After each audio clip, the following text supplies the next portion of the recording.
mon mari, mon meilleur ami, ou ma femme, ma meilleure amie, ou mon époux, mon meilleur ami, ou mon épouse, ma meilleure amie. C'est comme vous voulez. L'essentiel, c'est que vous puissiez comprendre que ce dont on va parler aujourd'hui, c'est l'amitié entre monsieur et madame. L'amitié entre le époux et épouse.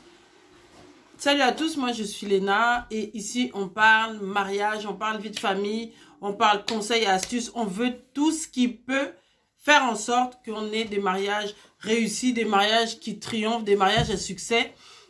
Aujourd'hui, dans cette société, là où il y a presque 50% des mariages qui se terminent par des échecs, par des divorces, nous, on veut ici, on veut abattre le divorce avant d'entrer dans le mariage. Et ça demande des efforts, ça demande du travail, ça demande un combat de tous les jours et de tous les instants pour que son mariage réussisse. Donc, la dernière vidéo, on avait parlé de ce que il fallait, c'est vrai que ça s'adressait un peu aux jeunes femmes, mais il fallait commencer à se préparer psychologiquement pour savoir comment ça se passe, ta vie maritale, déjà tout de suite après la cérémonie du mariage. Donc, comment ça va se passer, qu'est-ce que tu auras à faire, tout ça. Il faut commencer déjà à y penser. Il ne faut pas venir juste comme ça dans le mariage comme une fleur et penser que... Et après, c'est la désillusion. Pensez que ça va être juste simple, juste comme ça. Vous n'avez rien à faire. Non, il y a des choses à faire. Il y a des efforts à mettre en place. Il y a des efforts à déployer, quoi, je veux dire. Et puis, il y a des choses à mettre en place pour que le quotidien fonctionne. Parce que moi, ce que je dis, c'est que le quotidien, quand ça va pas, eh ben, au fur et à mesure, la relation, elle se détériore. Donc, aujourd'hui, on va parler de l'amitié entre mari et femme.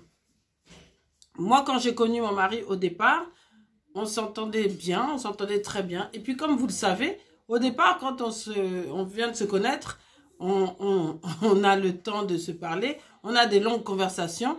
Et du coup, on prend le temps, vraiment, de passer du temps ensemble, tout simplement, quoi.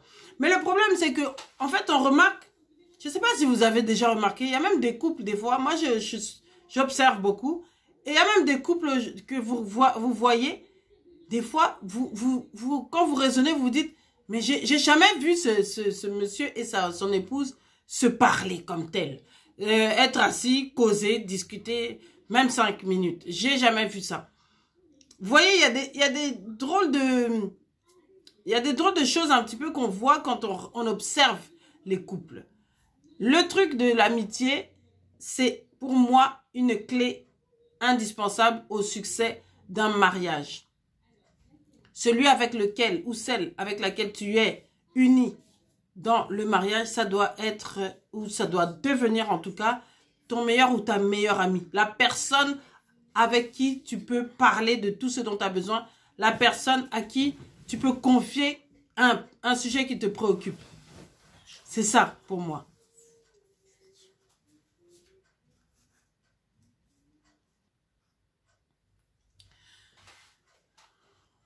Donc, ce que je voulais expliquer, en fait, c'est que il faut absolument faire de son conjoint son ou sa meilleure amie. C'est important. Moi, je vois pas comment c'est possible. D'ailleurs, je vois pas comment c'est possible autrement pour qu'on puisse aller jusqu'au bout, pour que ça puisse fonctionner. Je disais que moi, quand j'ai commencé avec mon mari, on était vraiment on a commencé à être de bons amis déjà.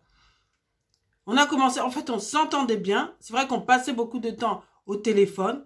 Mais le truc, c'est que quand on s'est mariés, ça a continué.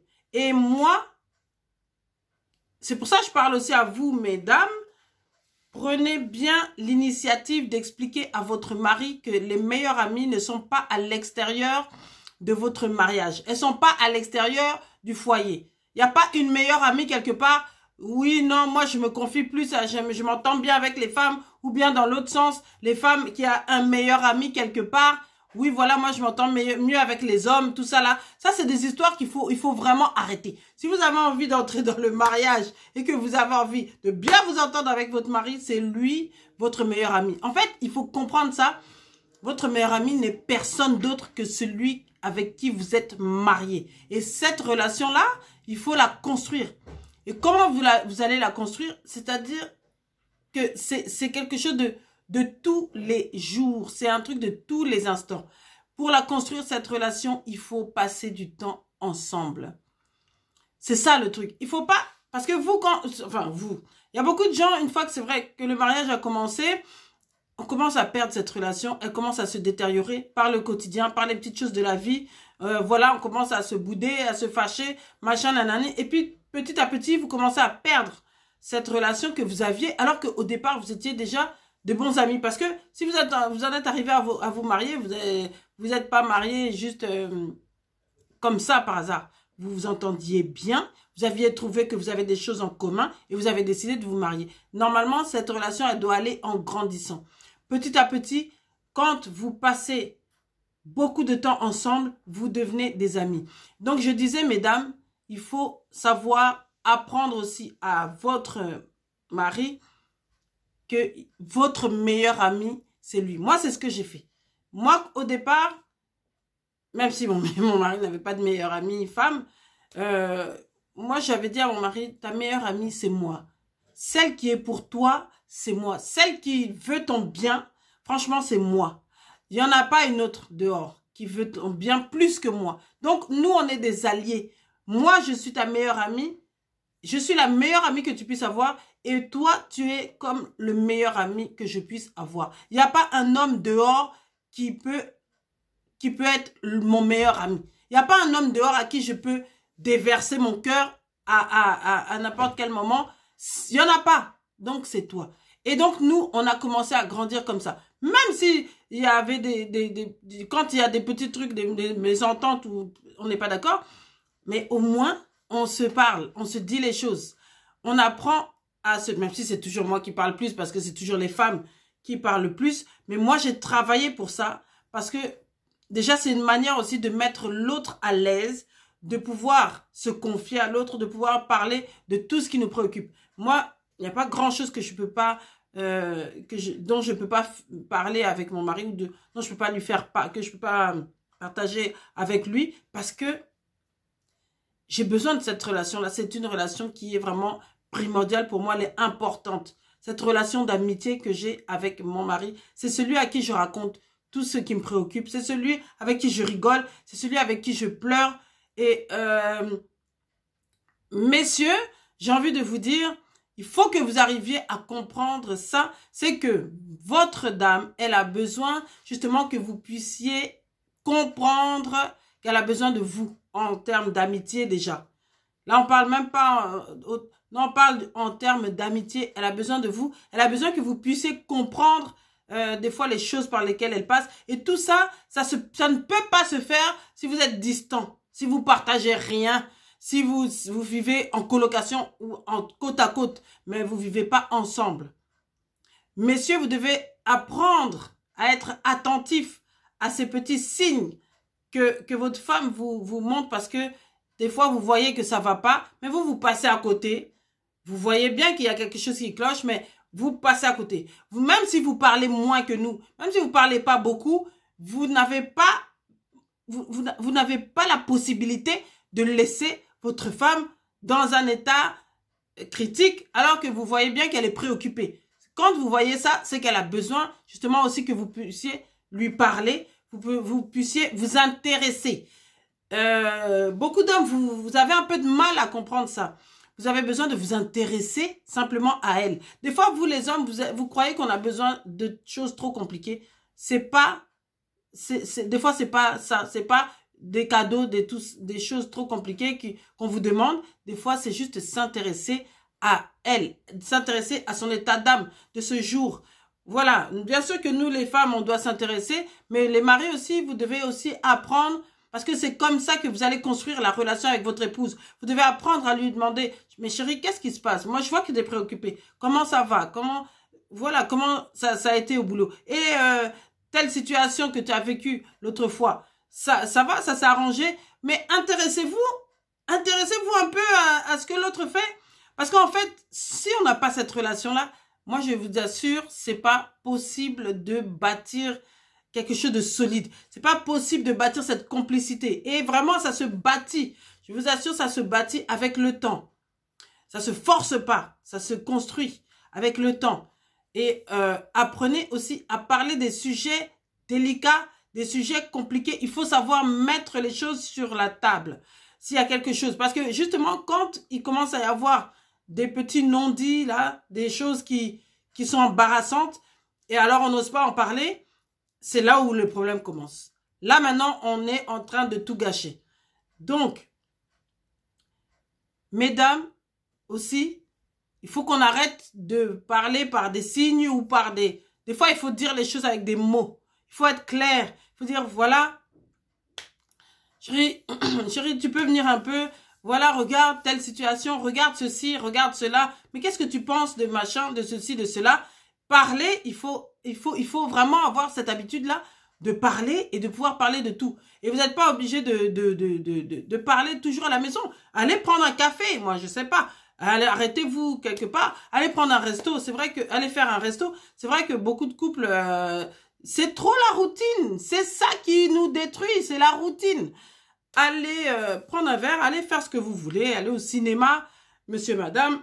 Il faut que vous ayez toujours ce temps-là pour vous deux, pour causer, bavarder de toutes sortes de sujets qui vous intéressent. C'est pas obligé que ce soit des sujets sérieux, mais quand vous développez déjà cette habitude de causer, mais ça vous permet mais justement de pouvoir parler de tout. Ça vous permet de pouvoir, quand il y aura un sujet compliqué, je sais pas moi, mais de pouvoir vous ouvrir. Donc, moi, j'ai envie de vous encourager, que ce soit les hommes ou que ce soit les femmes, j'ai envie de vous encourager à vous ouvrir à l'autre. Il faut absolument bâtir cette relation. Parce que quand il y aura quelque chose, c'est le fait d'avoir cette complicité-là qui va vous aider à bâtir, qui va vous aider à construire quelque chose de long, quelque chose de durable, quelque chose qui va aller jusqu'au bout et vous allez évoluer ensemble. Moi, je vois aujourd'hui avec mon mari, on a fait beaucoup de progrès de ce côté-là.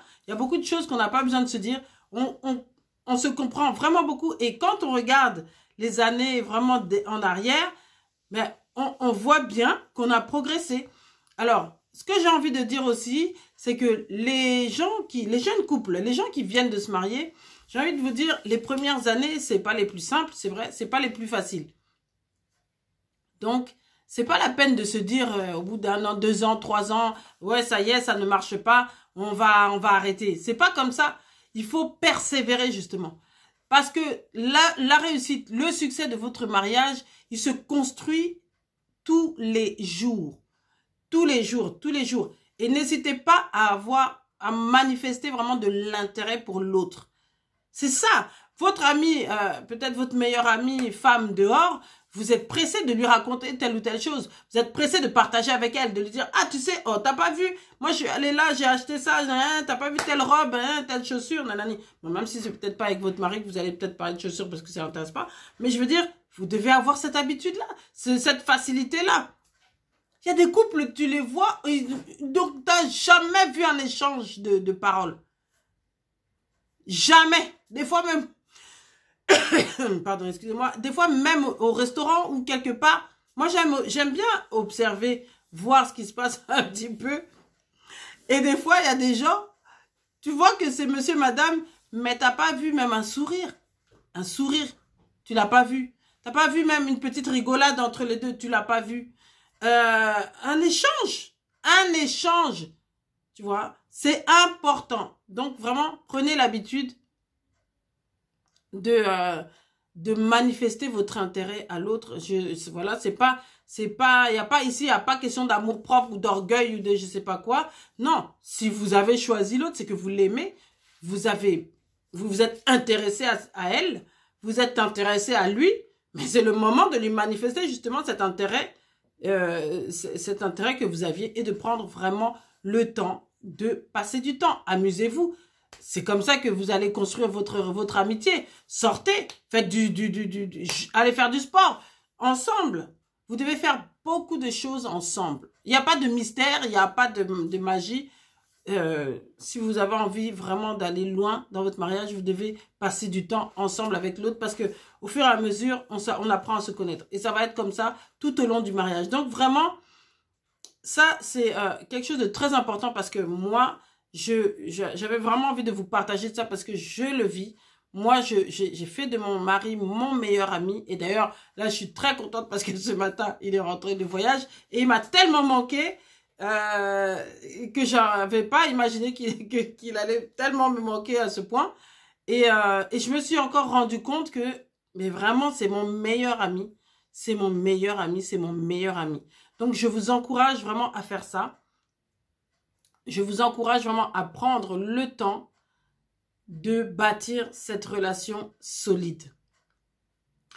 Et aussi, j'ai à cœur de pouvoir prier pour quelqu'un qui aimerait bien construire cette relation, qui aimerait bien faire comprendre. C'est toujours possible. Hein. Des fois, vous voyez l'autre, votre époux ou votre épouse, vous voyez que ça peut pas se faire, mais c'est toujours possible. Et vraiment, j'ai à cœur de faire pour vous une petite prière très courte pour que vous puissiez développer cette relation, pour que les choses puissent, des fois, là, on parle pour les mariages qui sont, on sait pas trop comment faire, et des fois, c'est pas qu'il y a un problème dans le mariage, mais il n'y a pas encore cette relation, il n'y a pas encore ce lien-là, vraiment, entre les deux, et donc, on voudrait que ça puisse marcher.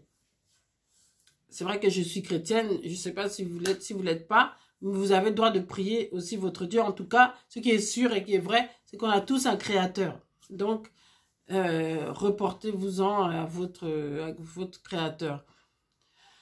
Moi, je prie en tant que chrétienne et je prie pour encourager quelqu'un, fortifier quelqu'un à bâtir, à construire vraiment sur des fondations solides. Et je pense que ces fondations solides, ça part de l'amitié, du respect de l'un et de l'autre.